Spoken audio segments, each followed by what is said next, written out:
Vamos, en efecto, a hablar de la Inquisición. La Inquisición, uno de los bomboncitos de la leyenda negra, una de las alusiones recurrentes entre quienes desean denigrar a la Iglesia Católica o desean denigrar la historia de España. Sobre la Inquisición ha editado un libro la editorial Homolegues, dirigida por Javier Paredes, titulado Inquisición y confianza, escrito por José Carlos Martín de la Hoz, a quien nuestros espectadores recordarán porque participó en el programa que dedicamos al Apocalipsis, el Apocalipsis de San Juan. José Carlos Martín de la Hoz en este libro prueba a desmentir algunos de los tópicos y falsificaciones en torno a la Inquisición, y más concretamente a la Inquisición española. María Cárcava nos introduce en el asunto. La organización de la Inquisición medieval europea fue el resultado de un larguísimo proceso que comenzó con Lucio III, continuó durante el pontificado de Inocencio III y alcanzó su perfeccionamiento gracias a Gregorio IX, quien a través de 3 diferentes bulas la dotó de estructura. La Inquisición o Santo Oficio fue, al igual que la mayor parte de las instituciones de la Edad Media, un instrumento destinado a la defensa de la fe y de la sociedad ante la propagación de doctrinas heréticas. En el caso de nuestro país, los reyes católicos apostaron por la unidad religiosa como cimiento de la unidad territorial, como ocurría en el resto de naciones europeas.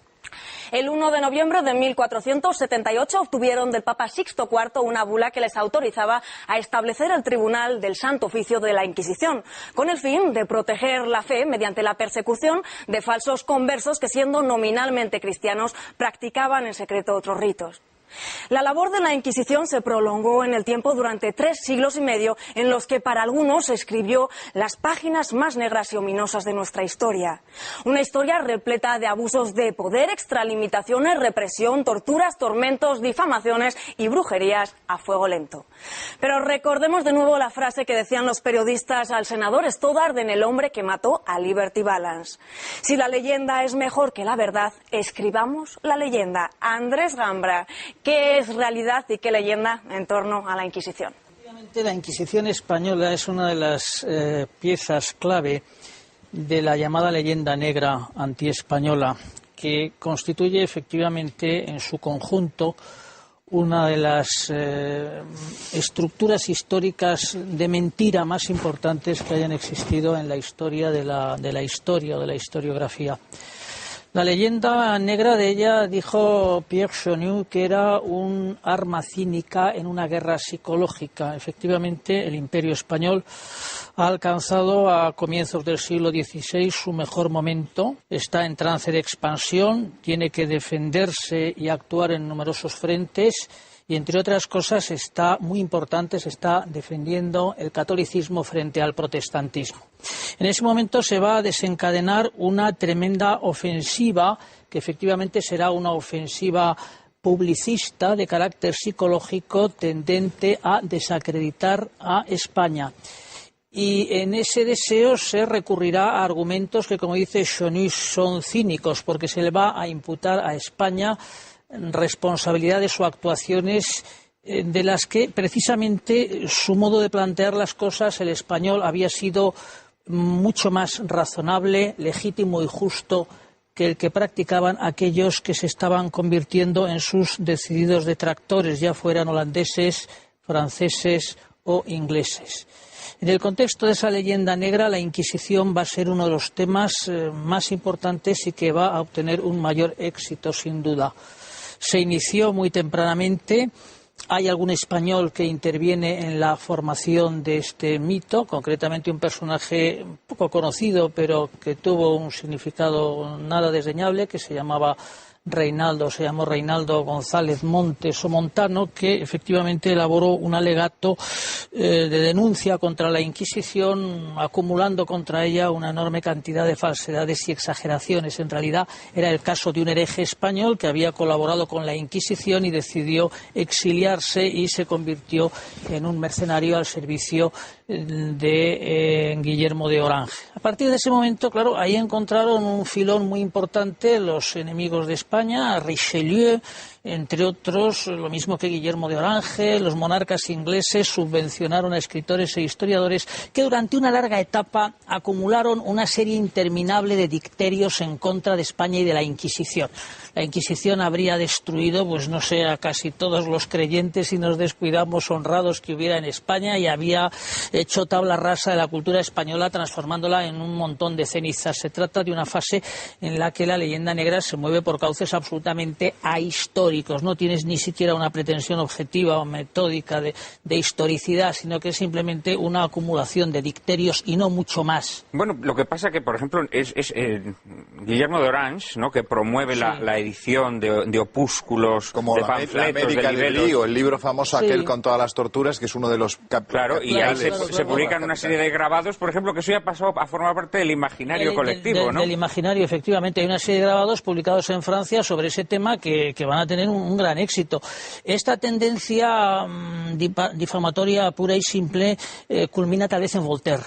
Voltaire, en su consideración sobre las costumbres y el espíritu de las naciones, pues dedica una serie de páginas muy bien escritas, como es lo propio de Voltaire, inteligentes, en la que hace un retrato verdaderamente devastador de la Inquisición española, y con un objetivo muy claro que él explicita: su aversión a la Iglesia Católica. Es decir, fue el catolicismo, la Iglesia Católica, la que puso la crueldad en este proceso, no tanto las instituciones de gobierno, porque la Inquisición es una institución en la que actúan conjuntamente las autoridades civiles y las autoridades eclesiásticas, y no es legítimo pretender, como a veces se ha hecho, por ejemplo lo hizo Joseph de Maistre, me acuerdo, en un escrito interesante, que son unas cartas que dirigía a un gentilhombre ruso, se titulaba así, sobre la Inquisición española, en la que le echa culpa a las autoridades civiles, y dice que lo que la Inquisición tuvo de crueldad es imputable a las autoridades al gobierno español. Un escritor católico le interesaba, diríamos, le interesaba, claro, desviar la responsabilidad. Venía a afirmar, en cambio, que lo que tuvo de misericordia y piedad, en cambio, fue obra de la Iglesia. Y eso no es verdad, porque fue las instituciones o el componente eclesiástico, la Suprema, que era una institución con un componente eclesiástico muy importante, fue el que dio la pauta general en este proceso. Es interesante señalar que el momento en el que esta polémica antiinquisitorial adquiere su dimensión histórica más ambiciosa es precisamente a finales ya del siglo XVIII, ¿verdad?, comienzos del siglo XX, en el contexto de las guerras napoleónicas, la Revolución Francesa y las guerras napoleónicas, y muy específicamente en la época de Cádiz, ¿no?, en torno a la Revolución Liberal Española, pudiendo observarse que a este respecto se dan la mano los liberales gaditanos y los afrancesados, que coinciden plenamente en este modo de plantear lo que fue el pasado de la historia española, los fundamentos de la leyenda negra y el tema inquisitorial, y todos ellos, unos y otros, en un bando y otro de la guerra, están de acuerdo en maltratar a esa historia española y maltratar a la Inquisición. Es entonces, recordar este dato, sí, Llorente, la figura de Juan Antonio Llorente. La historia de la Inquisición de Llorente. Claro, es el autor de una historia crítica de la Inquisición, que va a ser una pieza en la que la polémica antiinquisitorial adquiere ya una dimensión histórica más ambiciosa. Perdona. No, quería decirte que hoy el analfabeto odierno, el analfabeto de hoy, ¿no?, tiene una serie de, digamos, ¿cómo podríamos llamarlo? De clichés, sí, sobre la Inquisición. O de casi como, digamos, de argumentos reflejos, ¿no?, que no son argumentos, ¿no?, que son como impromptus que le entran, ¿no?, a la hora de calificar, pues, las grandes enormidades de la historia, ¿no? Y una de esas grandes enormidades siempre es la Inquisición española, ¿no? Además, la española, analfabeto, curiosamente, es la que mató menos. Lo decíamos antes fuera de micrófono. Pero claro, es que los tribunales de la Inquisición española eran uno de los tribunales más garantistas de la época. La historiografía posterior, que es a lo que iba, es decir, la historiografía ya reciente, superando esa fase de leyendas o las primeras elaboraciones históricas, ha puesto de relieve exactamente lo contrario de lo que esas leyendas o ese mito de la Inquisición venía a narrar. En un doble sentido. Primero, se ha puesto de relieve con gran acopio de datos, e incluso lo han hecho historiadores nada simpatizantes de España, el hecho de que el Tribunal de la Inquisición era un tribunal que funcionó con unas normas, con unos criterios de juicio, con unos principios de garantía judicial de enorme seriedad. Henry Kamen, por ejemplo. Henningsen, Tarsicio de Azcona, en fin, hay una playa de historiadores. El propio Brodel señala este hecho.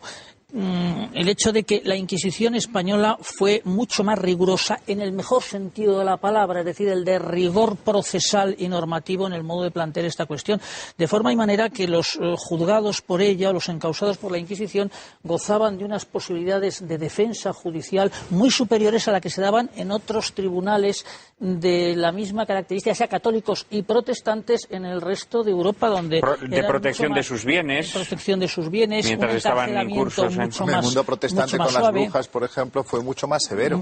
Sí, no, hombre, Inglaterra, pensemos las persecuciones de Enrique VIII a los católicos, el tema de Isabel, de la reina Isabel. De la reina Isabel. ¿Te acordás de los demonios de Lodún, por ejemplo, o lo de Dies Irae de Dreyer en Dinamarca? Incluso ha habido verdaderas masacres en el mundo protestante más que en el mundo católico. La expulsión de propias sectas protestantes de países protestantes. Estados Unidos se forma a base de protestantes exiliados de países protestantes.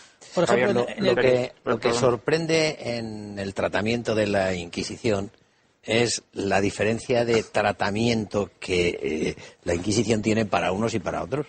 Concretamente, dentro de la Iglesia, el propio Juan Pablo II, reconociendo los hechos, pide perdón y reconoce las cosas que se han hecho mal y colorín colorado, ¿no? O sea, que no hay... dice, bueno, pues sí, pues se hizo esto e indudablemente obligar a la gente por la fuerza a creer en Dios, pues no parece el método adecuado. Bueno, pues naturalmente hay que tener en cuenta el tiempo en que eso se produce, las formas, y decir, oiga, pero este no es el sistema, y se acabó. Y claro, por otro lado, sorprende, ¿cómo le llamabas tú? ¿Abecedetos? No, analfabetos. Bueno, pues yo les llamo a esos abecedetos. Bueno, hay un abecedeto en Roma, ya que hemos hablado de España, que es guía turístico. Que algunos amigos míos se lo han encontrado reiteradamente, ¿no? Que enseña a los turistas que van por Roma la plaza donde se ejecutó a Galileo. E incluso dice la ventana desde donde se asomaba... A Giordano Bruno. A Giordano Bruno, ¿no? No, a Galileo, al que murió en la cama. Lo confundirá probablemente con Giordano Bruno. No, al que murió en la cama. No, pero a Galileo, que murió en la cama, en su casa. Claro. A Giordano Bruno es en la Piazza dei Fiori. Pues hay un guía actual que enseña a los turistas de Roma la plaza donde se fue ajusticiado, con la ventana donde el Papa se asomaba, y todos como doctrinos. Hay que ver pobre Galileo. No, antes mencionábamos que el Tribunal de la Inquisición Española fue el tribunal más garantista de su época, y también podríamos decir, sin mentir, sino diciendo realmente la verdad, que el Tribunal de la Inquisición, si comparamos el número de ejecuciones del Tribunal de la Inquisición con cualquier tribunal de jurisdicción civil que en aquel momento desarrollaba su labor en... Los estudios que se han realizado más recientemente, especialmente, bueno, también Henry Kamen ha contribuido a ello, Tarsicio de Azcona, el nórdico Gustav Henningsen, han puesto de relieve que precisamente se trata de unas cifras muy bajas. El número de ajusticiamientos. Cifras de pena capital, vamos. Claro, de pena capital. Y se pone de relieve que en el caso del conjunto de la monarquía española, hasta 1833, vamos, hasta la abolición de la... Hasta la abolición no, hasta el siglo XVIII, porque ya en el siglo XVIII ya no se mataba nada. A partir de 1700 ya no hubo más que tres. El autillo de Olavide que se sepa nada más, o sea, 3 autillos. Pero en el periodo que va de 1560 a 1700, la cifra viene a oscilar en torno a los 3,5, valga decirlo así, ajusticiados al año. En toda la monarquía española, en el conjunto de la monarquía española, siendo así que cualquiera de los numerosos tribunales civiles con los que tenía la corona española tenía una cifra muy superior, por separado. Y solamente que los espectadores se den cuenta que cuando hablas de monarquía española estás hablando naturalmente de nuestras posesiones en América. Posesiones europeas, etcétera. Ahora, una pregunta que te quería yo hacer, si me permite, Juan Manuel. Hay una cosa que a mí siempre me ha parecido desagradable de la Inquisición española en relación con otras inquisiciones, y te pregunto a ti porque no sé si estoy bien informado, el que el denunciante pudiera ser anónimo.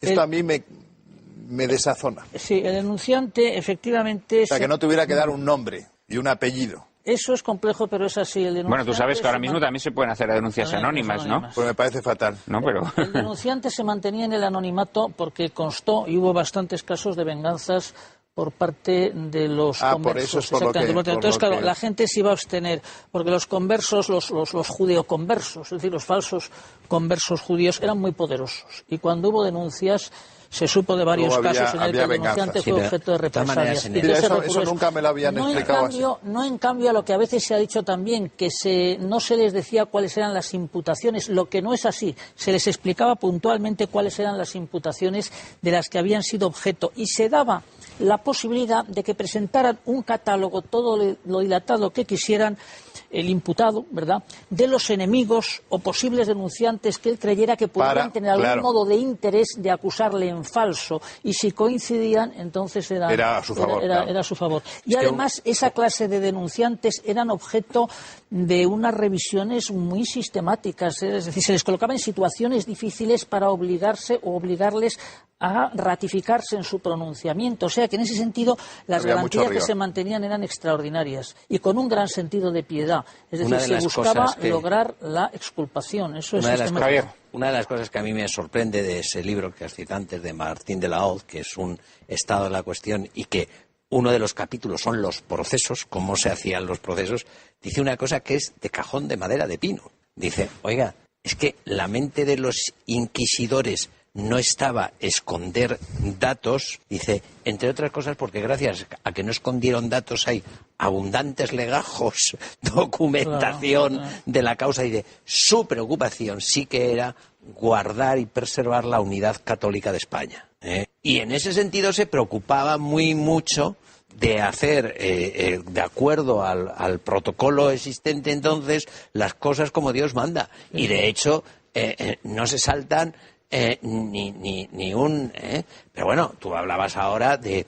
En esos casos, ahora mismo hay una figura, y sí que se entiende muy bien en nuestro actual código, que es el testigo protegido en casos de narcotráfico y de terrorismo, del cual no se puede saber. Otra cosa es que las autoridades sí lo sepan, como entonces lo sabían, pero el público no puede saber de un testigo protegido ni el sexo. Es el testigo protegido número 5, número 7, número 8. Las autoridades entonces tampoco teóricamente lo sabían, porque se depositaban las denuncias anónimamente. Cuidado. Pero las autoridades inquisitoriales sí lo sabían. Pues claro, usted se presenta con una acusación falsa contra un fulanito... No, pero se arrojaba en una especie como de buzón. Sí, pero como tú hicieras una acusación falsa y te pillaran haciendo... Eso sí, te pillaban... Denuncias anónimas, anónimas, que no se revele tu nombre, sí se pueden hacer. Si no me equivoco, en los delitos fiscales. Tú puedes denunciar delitos fiscales. Si tienes la noción de que una persona está defraudando al fisco, puedes denunciarla. Y luego, ya sabéis, la célebre ley que impulsaban, ¿no?, nuestra eximia ministra de Asuntos Sociales, ¿no?, en donde se podía denunciar anónimamente a cualquier persona que supuestamente se le pudieran atribuir delitos de machismo o no sé qué, ¿no? Y además se conculcaba la presunción de inocencia. Eso está ocurriendo en el siglo XXI. Me gustaría, ahora te doy la palabra, Pablo, me gustaría hacer una no corrección, sino aclaración de lo que dijiste antes en tu primera intervención sobre la Inquisición. Es decir, cuando dijiste, hombre, claro, a nadie nos parece bien que a la gente se le obligue a creer por decreto, ¿no? Esto es de nuestra fuerza. O a la fuerza. Esto desde nuestra perspectiva de hoy, naturalmente, es indiscutible. Desde la perspectiva de la formación de los estados modernos, estamos yéndonos al siglo XV-XVI, ¿no?, que es la época en la que se forma el Tribunal de la Inquisición Española, eso no se veía así. No, claro. Los estados consideraban que tenían que... La homogenización era importantísima, claro, la homogenización. Había que homogeneizar la sociedad, y la sociedad se construía sobre una fe religiosa compartida por toda la sociedad. Y los monarcas católicos, los reyes católicos, consideraban que la única manera de construir ese Estado era sobre la unidad religiosa. Sobre la unidad religiosa. Y los protestantes hicieron lo mismo. Pero que no era una cosa de España, era una cosa de todas las naciones. Que se consagra en el Tratado de Westfalia con la fórmula cuius regio y ius regio. Quería hablar Pablo antes, luego te doy la palabra, Javier. Con la Inquisición pasa también lo mismo que pasa con Catilina. Al final, quien escribe la historia es quien va a marcar qué imagen se tiene de ese personaje o de esa institución. Si en un principio fueron, pues en un momento de guerra, no más que religiosa, guerra política, la independencia de los Países Bajos o luego la guerra de los 30 años, los Orange, etcétera. Más tarde, en el siglo XVIII, van a ser los ilustrados en ese proceso de reforma intelectual europea que van a arremeter contra la Iglesia Católica, y uno de los elementos a los que va a dirigir de nuevo el mito va a ser la Inquisición como reflejo del oscurantismo y de la atrocidad que supone el catolicismo para la conformación de una sociedad. Es decir, de nuevo es el mito para formar una nueva sociedad. Lo que trae consigo incluso que la imagen de la Inquisición y la imagen de la España negra de la época de los Austrias se refleja, por ejemplo, en El pozo y el péndulo de Edgar Allan Poe, o en La tortura por la esperanza de Villiers de l'Isle-Adam. Eso es lo único que tenemos que agradecerle a la leyenda negra, que haya habido esos textos. Los ilustrados, el liberalismo y luego la literatura romántica acuñan también ya esa imagen que es casi ya una imagen como de caricatura de la Inquisición, claro, que está presente en toda la literatura gótica, en toda la literatura romántica, y que llega así hasta nuestros días. Bueno, pero puesto que estamos en un programa para aclarar momentos históricos, sí que conviene aclarar en el nacimiento del Estado confesional el antes y el después. No son primero los católicos y los protestantes después. Es justo al revés. Es justo al revés. Es decir, Lutero dice dos cosas. Una progre, lo del libre examen. Aquí todo el mundo puede interpretar las escrituras como quiera. Porque claro, y desde entonces el Espíritu Santo empezó a decir unas paridas terroríficas. Cuando la gente pensó que el Espíritu Santo la iluminaba. Y desde entonces los campesinos que lo oyen, los campesinos alemanes dicen, oye, vamos a ver. O sea que aquí en materia de religión no hay nadie que me diga a mí lo que yo tengo que hacer, ¿verdad? Pues mucho menos habrá nadie que me tenga a mí que decir qué es lo que tengo que hacer en materia política. Y se organiza la Revolución Campesina de 1525. Y ahora viene... La de Münster. Claro, y ahora viene la segunda cosa que dijo Lutero, que ya no era tan progre. Claro, como Lutero necesita el apoyo de los príncipes alemanes para separarse de Roma, dice, un momento, el libre examen es patrimonio del príncipe.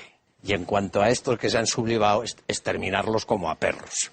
Y entonces surge el Estado confesional.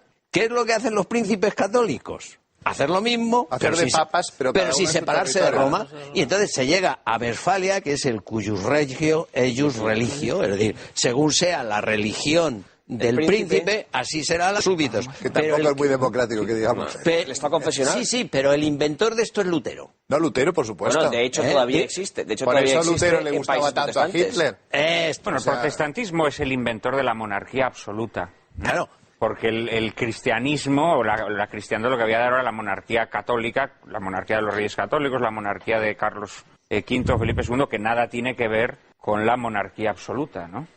Una excepción es Luis XIV, que siendo de país católico, sin embargo, gobernaba. Luego ese virus se introduce en los países católicos, naturalmente. Con el galicanismo. Pero eso es una invención de la Reforma protestante, ¿no? La monarquía absoluta. De hecho, claro. Todavía hoy en la Europa del siglo XXI existen estados confesionales. ¿Cuáles? Pues Noruega, Gran Bretaña. No sé si Suecia sigue siendo, ¿no? Pero a principios del siglo XXI lo seguía siendo. Es decir, países protestantes.